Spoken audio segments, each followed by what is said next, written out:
thiết kế đường lưỡi ra vào cũng rất là nhỏ, chỉ vừa cái đường lưỡi ra đảm bảo cho là trong quá trình cắt nó sẽ không có bị biên lưỡi và đảm bảo là không có tình trạng là bị mất nhôm hay là bị ba viên khi chúng ta cắt nhôm.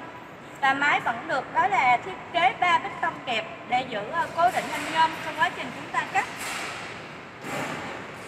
Và hệ thống đường ray di chuyển của máy đó là sử dụng trục phi, đó là trục phi 42 đặt bệt dưới thân máy chạy dọc từ đầu đến thân máy luôn. Và hệ thống thước đó là thước inox được nẹp nhôm và khắc CNC khắc chìm để trong quá trình chúng ta sử dụng về lâu về dài thì nó sẽ không có bị phai mờ kích thước cắt. Và máy vẫn được bố trí đó là hệ thống dây xích để bảo vệ dây hơi và dây điện cho anh em trong quá trình sử dụng. Và hệ thống đó là nắp chụp bảo vệ để khi chúng ta tiến hành vận hành máy và cắt nhôm thì nắp chụp sẽ tự động chụp xuống bảo vệ anh em trong quá trình gia công sản xuất.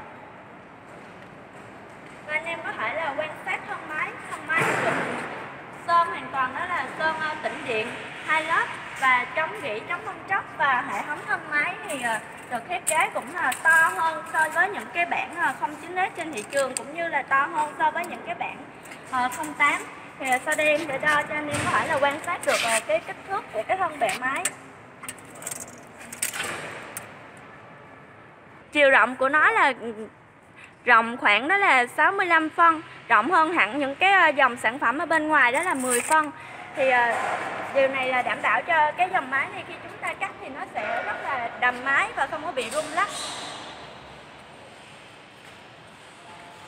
Về phía sau đầu máy thì anh em có thể quan sát thấy đây là những cái bích tông chuyển gốc cũng như là bích tông dầu và bích tông khí được đặt ở phía một nửa là ở phía bên trong đầu máy, đảm bảo là tiết kiệm diện tích cho anh em trong quá trình gia công sản xuất, trong quá trình đạn máy. Và ở phía sau này đầu máy cũng được đỡ bằng một cái bệ thép, thì thép này cũng là thép nguyên tấm rất là dày. Và cũng được thiết kế cho mình đó là một cái canh dầu làm mát để anh em có thể là để dầu vào đây, và canh dầu này cũng sẽ trải qua những cái lần lọc để đảm bảo là sẽ không có bị mạt nhôm văng vào làm ách tắc đường ống dẫn dầu. Và hệ thống bích tông đẩy và chuyển gốc là bích tông đặc rất là to, đảm bảo là chuyển gốc rất là êm và rất là nhanh. Và cái bệ đỡ đầu máy cũng rất là làm bằng thép rất là chắc chắn, rất là dày. Và tiếp theo đây là hệ thống tủ điện của máy. Thì hệ thống tủ điện của máy thì sẽ được bố trí một cục chống đảo pha để đảm bảo khi chúng ta lắp đặt nguồn điện thì cái nguồn điện được đưa vào nó sẽ, khi nguồn điện đưa vào sẽ, nếu như nó xảy ra tình trạng ngược pha thì cục chống đảo pha này nó sẽ tự động ngắt nguồn điện, đảm bảo an toàn trong quá trình sản xuất.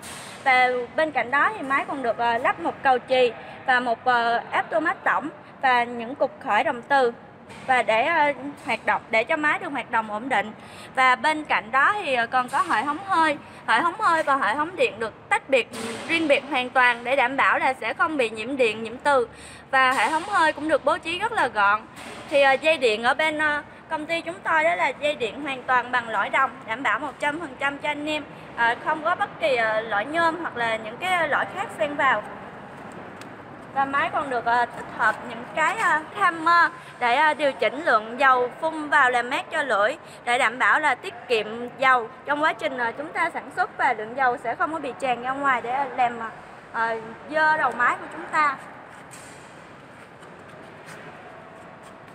Thì vừa rồi mình đã giới thiệu sơ qua về dòng sản phẩm đó là Megatech 09S bên công ty Factor Việt Nam. Sau đây mình sẽ tiến hành đó là cắt thử nhôm để anh em có thể là quan sát thấy cái đường lưỡi cắt cũng như là cái mặt cắt của nhôm được cắt bằng cái dòng sản phẩm này. Thì mình sẽ tiến hành đó là cắt thử đầu máy thứ nhất.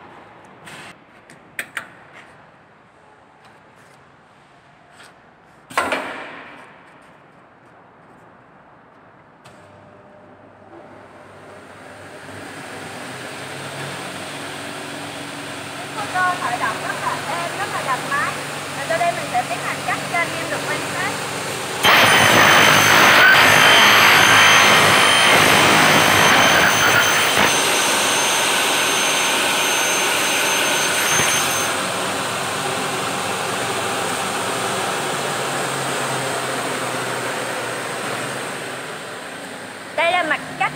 nhôm Sinpha chính hãng Quảng Đông dày 2 ly 2, được cắt bởi lưỡi cắt Wagen, và với công suất cắt của máy đó là 09S Megatech thì mặt cắt rất là mịn, rất là ngọt, không có tình trạng bị ba via, nổ nhôm hay mất nhôm.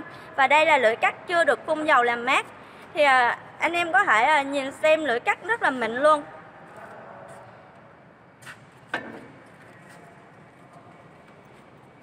Thì vừa rồi mình đã tiến hành cắt thử nhôm cũng như là giới thiệu sơ qua về dòng sản phẩm là 09S của công ty Factor Việt Nam.